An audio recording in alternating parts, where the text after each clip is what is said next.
അടിമാലി താലൂക്ക് ആശുപത്രിയോട് സർക്കാർ കാണിക്കുന്ന അവഗണന അവസാനിപ്പിക്കണമെന്ന് ബ്ലോക്ക് പഞ്ചായത്ത് ഭരണസമിതി അടിമാലിയിൽ വാർത്താ സമ്മേളനത്തിൽ ആവശ്യപ്പെട്ടു.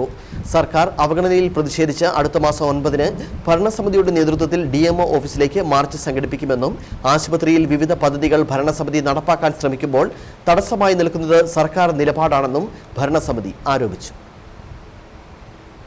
അടിമാലി താലൂക്ക് ആശുപത്രിയുമായി ബന്ധപ്പെട്ട് വിവിധ ആരോപണങ്ങളാണ് അടിമാലി ബ്ലോക്ക് പഞ്ചായത്ത് ഭരണസമിതി മുമ്പോട്ട് വയ്ക്കുന്നത്.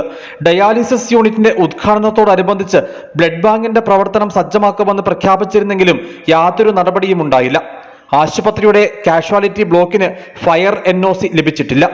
ദേശീയപാതയോട് ചേർന്നുള്ള ആശുപത്രി എന്ന നിലയിൽ അപകടങ്ങൾ ഉണ്ടാകുന്ന ഘട്ടത്തിൽ ആശുപത്രിയിൽ മിനി ICU സ്ഥാപിക്കേണ്ടത് അത്യന്താപേക്ഷിതമാണ്. ഇതിനായി ഡോക്ടർമാരുടെ സേവനം ലഭ്യമാക്കുന്നതിൽ ആരോഗ്യവകുപ്പ് തികഞ്ഞ അനാസ്ഥയാണ് കാണിക്കുന്നതെന്നും ഭരണസമിതി ആരോപിക്കുന്നു. നിരവധിയായ കർമ്മപദ്ധതികൾ ബ്ലോക്ക് പഞ്ചായത്ത് ഭരണസമിതി ആവിഷ്കരിച്ച് നടപ്പാക്കുന്നുണ്ടെങ്കിൽ പോലും ഇതിനെല്ലാം പ്രതിബന്ധമായി നിൽക്കുന്നത് സർക്കാർ നിലപാടുകളാണ്.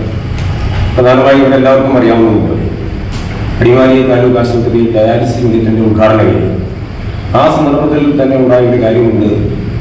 അവിടെ അന്ന് മന്ത്രി പറഞ്ഞിട്ടുള്ള കാര്യമുണ്ട്. 2 ദിവസത്തിനകം പതോളജിസ്റ്റിനെ നിയമിക്കുമെന്നാണ് പറഞ്ഞത്. പക്ഷേ പതോളജിസ്റ്റ് ഇതുവരെ വന്നിട്ടില്ല. അടിസ്ഥാനപരമായ എല്ലാ സൗകര്യങ്ങളും ബ്ലോക്ക് പഞ്ചായത്തുമായി ബന്ധപ്പെട്ട് അവിടെ ഉണ്ടെങ്കിൽ പോലും അത്തരം നടപടിയിലേക്ക് കടന്നിട്ടില്ല.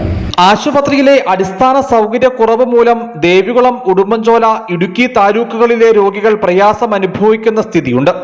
മാമോഗ്രാം പദ്ധതിക്ക് വേണ്ടിയുള്ള യന്ത്ര സാമഗ്രികൾ ആശുപത്രിയുടെ പുതിയ കെട്ടിടത്തിൽ സജ്ജമാക്കിയെങ്കിലും തുടർ നടപടികൾ ഉണ്ടാകാത്തത് മൂലം പ്രവർത്തനം തുടങ്ങുവാൻ സാധിച്ചിട്ടില്ല. ആശുപത്രിയിൽ സർജനും ഫിസിഷ്യന്മാരും ഉണ്ടെങ്കിലും ഒരു കാർഡിയോളജിസ്റ്റിന്റെ സേവനം ലഭ്യമാക്കണമെന്നാവശ്യപ്പെട്ട് നിവേദനങ്ങൾ നൽകിയിട്ടും നടപടിയില്ല. സർക്കാരിന്റെ ഇത്തരം അവഗണനകൾക്കെതിരെ അടുത്ത മാസം 9-ന് ഭരണസമിതിയുടെ നേതൃത്വത്തിൽ DMO ഓഫീസിലേക്ക് മാർച്ച് സംഘടിപ്പിക്കുമെന്നും block panchayat president Soman Chellappan, George Thomas, CK Prasad, Shandy baby, Bindu Rajesh എന്നിവർ വാർത്താ സമ്മേളനത്തിൽ അറിയിച്ചു. News bureau, Adimali.